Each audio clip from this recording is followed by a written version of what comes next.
And so, my dear ones, welcome into this third week in December as we move more fully and deeply into the build-up to the great celebration of life on the 25th, which of course originally is based around the winter solstice. And as I was sharing this morning, the winter solstice was that time of year when everybody had been looking forward to it for so long, gathering in for so long, all the goodies that were going to be present at this great participation in what is called a long party, a 12-day party actually, because people then were able to feel, my goodness, it's over. What's over? The long winter days and the long dark nights. And spring was on the way, and they could look forward to sowing again so that they could reap a harvest when autumn came around in the new year coming. And so there was great merriment, there was great singing and dancing, and there was exchanging of ideas, and there were engagements made and marriages happening, and all great good things that would cause us all to party and celebrate, because now the winter was over and spring and the promise of new life was on its way. And so it was a heightened sense of how good it is to be alive and living.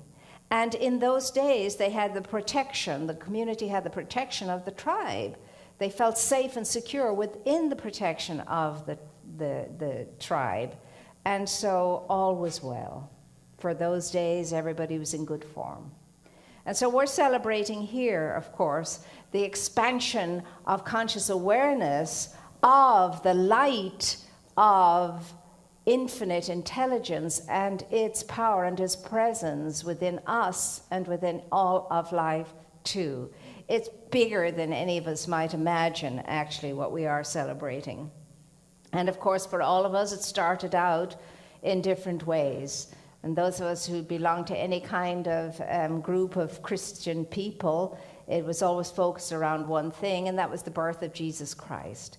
And of course, that was a misunderstood thing, and Jesus would be the first to say that because he represented something much bigger than himself and always pointed to something much bigger than himself.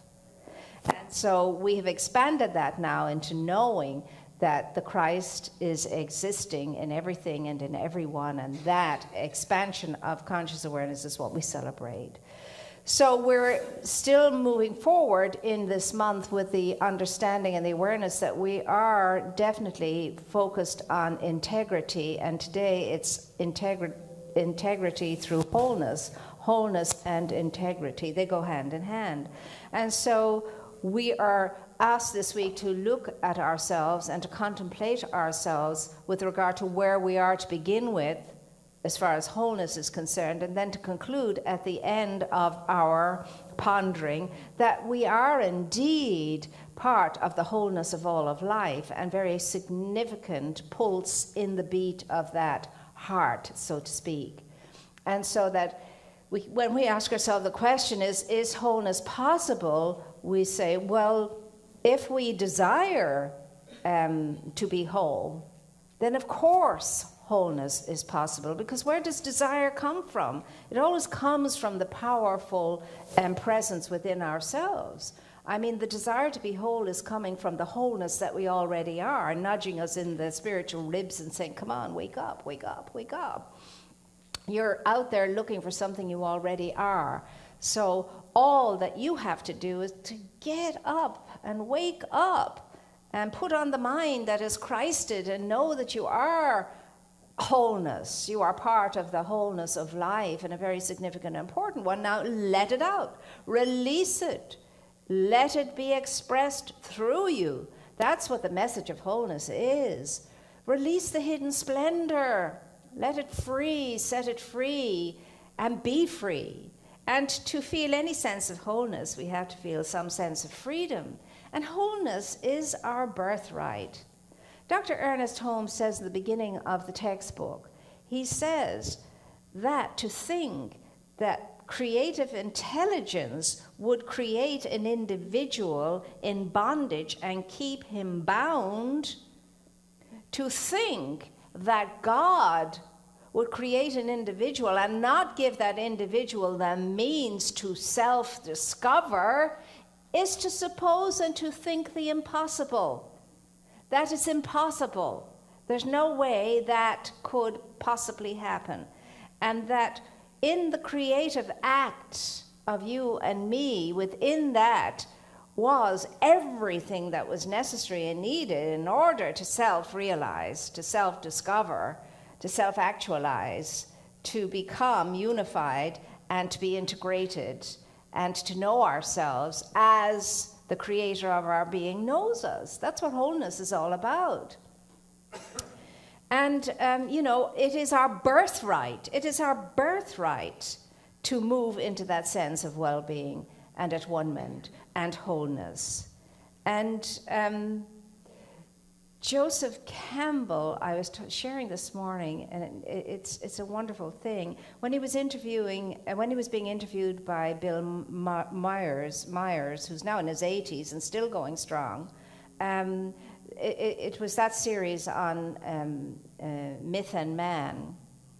We're talking about days when we didn't use it in inclusive language, but I think we all know that within that term, everyone's included. And they're talking about the purpose of life and the meaning of life and all of that. And Joseph Campbell pauses for a moment and he says, it's not so much about life's meaning or meaning in life. He said, really what everybody wants in life is to experience life, to know they're alive, to experience life. You all often hear me say, be alive in your living, be alive in your living. And he says, that's what people want. They want to feel life force flowing through them and know they are alive, living energy that has infinite possibility. And he says, when that happens, we move into rapture. And in rapture, we are following our bliss. And that's what every individual is entitled to and can accomplish and can achieve. And again, I was sharing the story of the young woman in New York who had gone to New York from another state to study, acting and become a great actor and so on and so forth, like all the dreamers in that field or any field. And it wasn't easy, and it was getting more difficult. And she was there quite some time now, and it wasn't happening for her. And then her boyfriend broke up with her, and she thought that was going to go into a steady relationship that would lead to marriage and so forth, etc. It was winter, it was cold, and so on in New York. And so she just was finished with it all, had the idea, that's it, I'm out of here enough already, no more. I'm not going to even keep endeavoring and trying. She went home to her apartment and she closed all the windows. She put the gas on high, opened the oven door, took the bottle of bourbon, went to her bed, got into her bed, poured a big glass of bourbon, and was in the process of drinking it when she heard voices. And I said, well, what's that? And she realized that morning she'd left the television on. So she was going to get up and turn off the television.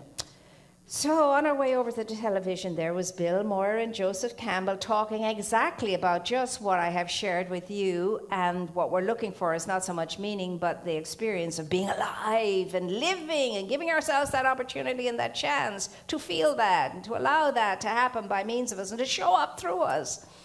And so she paused and she said, okay. And she listened a bit more and she listened a bit more. She listened to the whole end of it.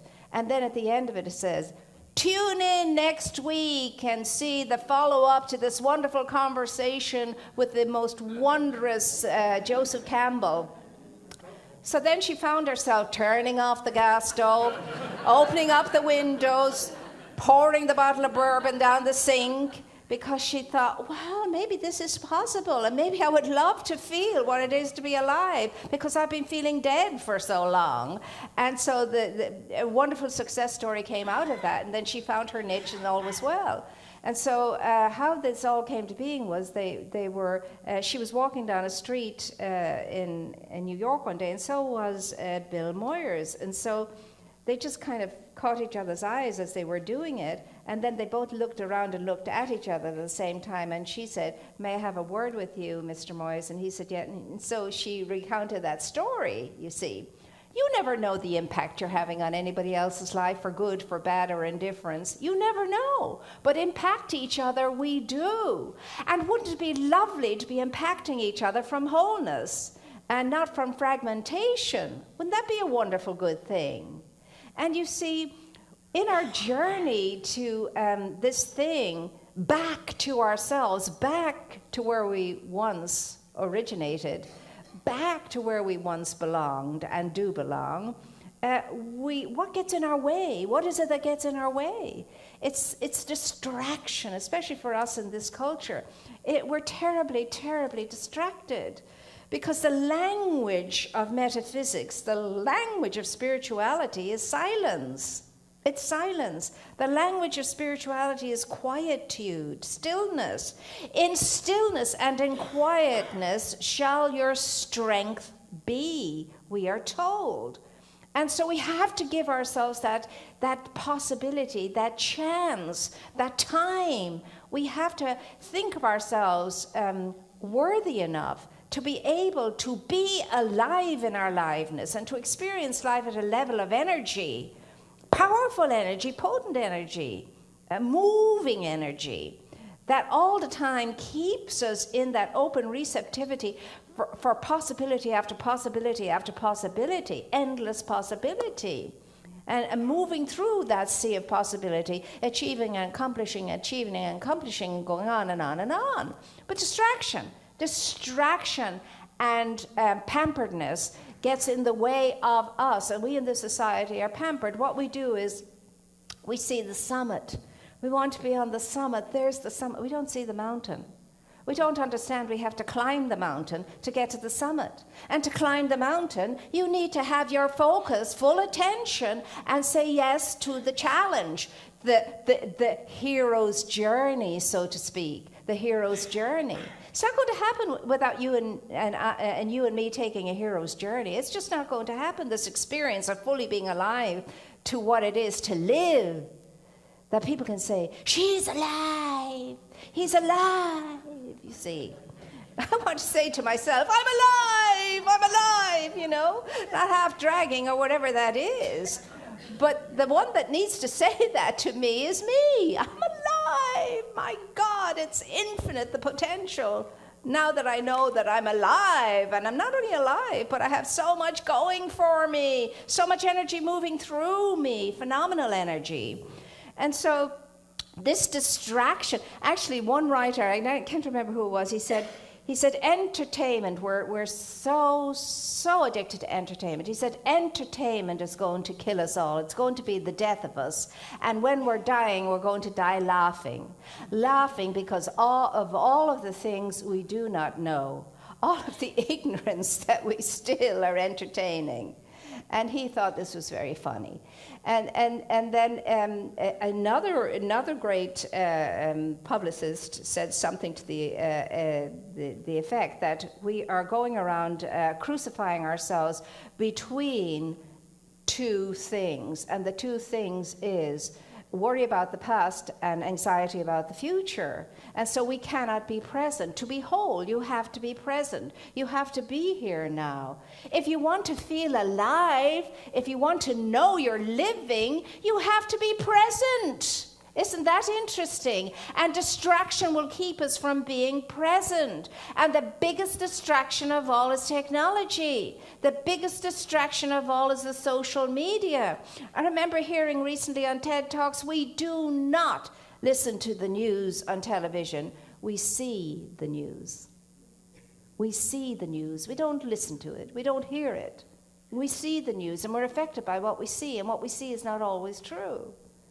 If you go way, way back in the Kennedy and Nixon talks, it is a well-known established fact that all the pundits will tell you, when people listened to those talks on the radio, Nixon won. But when they watched it on the television, Kennedy won. Because his presence that he presented seemed to be much more together and comfortable with himself. And there's Nixon sweating, you know. And so on.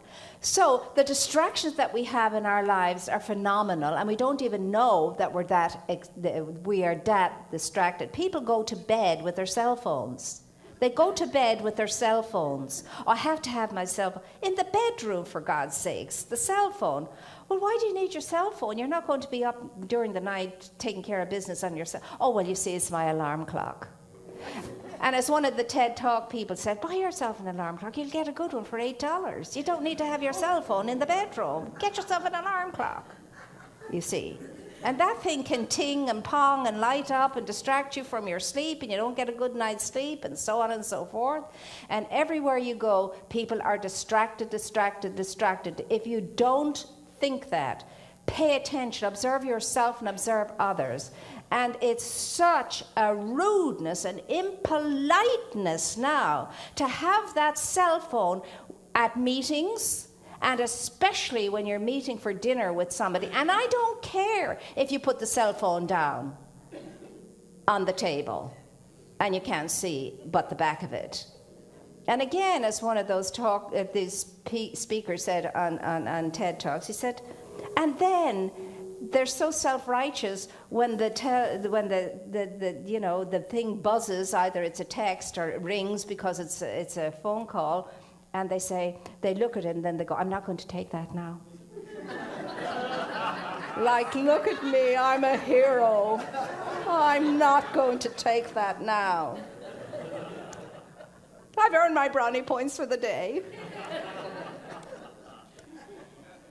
Leave the cell phones where they belong, in a purse or in your pocket, when you are in company with other people, most especially if it's a meal. If it's a board meeting, if it's an executive meeting, do not keep watching the cell phone. You're not present. You're not present if you are.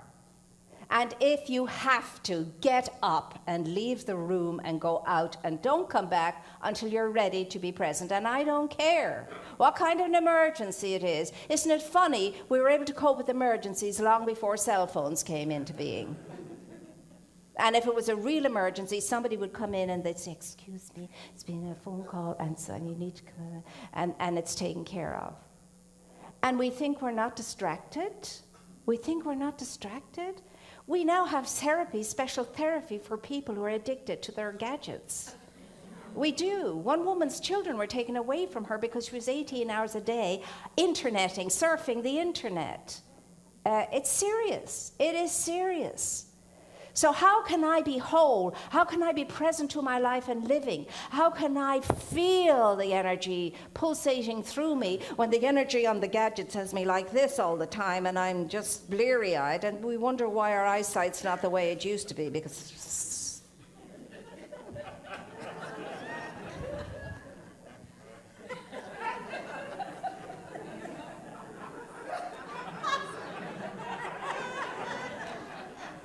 you were saying? We're all guilty to some extent or another, some of us more than others. Stop it. Stop it. Honor yourself. Love yourself. Respect yourself, because God dwells in you as you.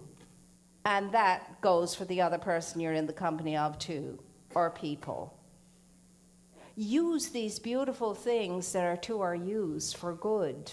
For good, for good. Not as a distraction. We'll do anything to distract ourselves from what we really, really need to pay attention to. Have you noticed that? You know, you have a job to do, guys, you have something to do in the garage, clear it up or something, and all of a sudden you'll get, hey, love, I'll go to the supermarket and get that for you. Yeah. Anything else you want? Thinking I'm usefully occupying myself, because I don't want to get into that. And the ladies the same. We're all distracted to some degree or another. But you and I are not going to self-actualize. We are not going to self-realize if we continue to allow ourselves to be constantly distracted. And sometimes it's even for good reasons. But if you're distracted to the point that you're running on fumes, it is not working for you or for me. So, wholeness, my dear ones, this is what we have to know. I was born whole. Wholeness is my birthright. Wholeness is the truth of me and the essence of me. I have to know that about myself first and foremostly before I can know it about you. Because I can only know about you what I know about myself. Because everywhere I go, I meet myself. I want to meet whole people. And for me to meet whole people, I have to be whole myself. It always begins here. The work is here. It's nowhere else. It's here. Here's where I do my spiritual work. Here's where I do my spiritual work. Nowhere else. Nowhere else. And what you want, you can have. But you have to build a mental equivalent of it. You have to form the nucleus of it. You have to start that magnetic field of attraction that will bring it to you. And the only place you can do that is here. But you need a clear mind for that. You need a present mind for that. You need a focused mind for that. You need stillness for that. You need quiet for that.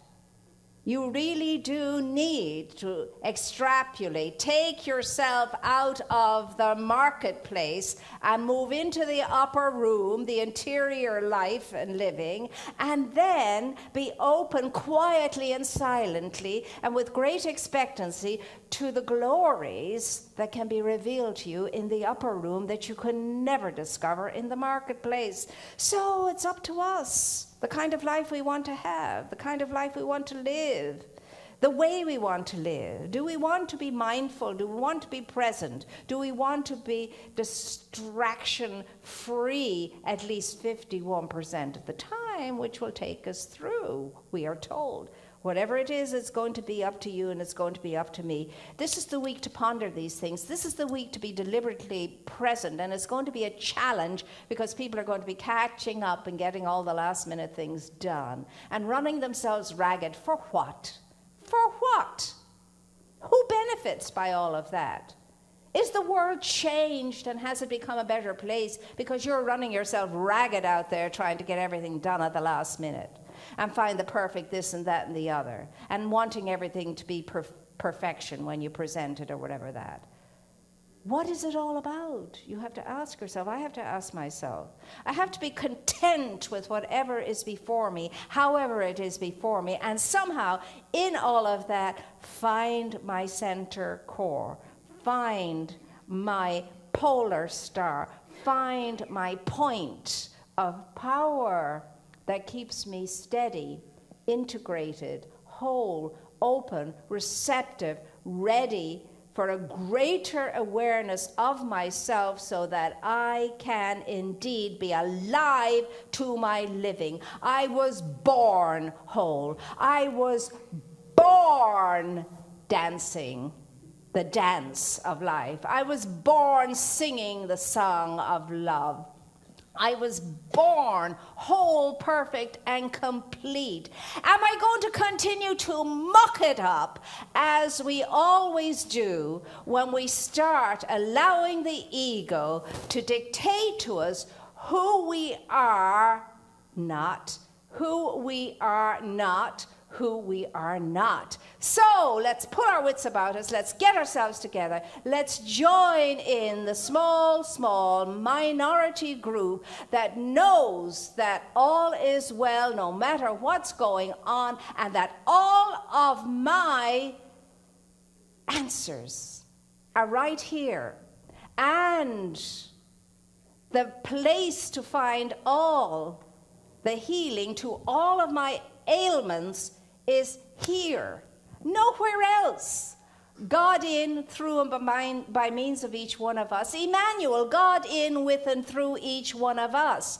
Are we going to just sing about it forever and a day? Are we just going to talk about it forever and a day? Are we going to say we believe it forever and a day? Or are we just going to be it? That's the question, and so it is.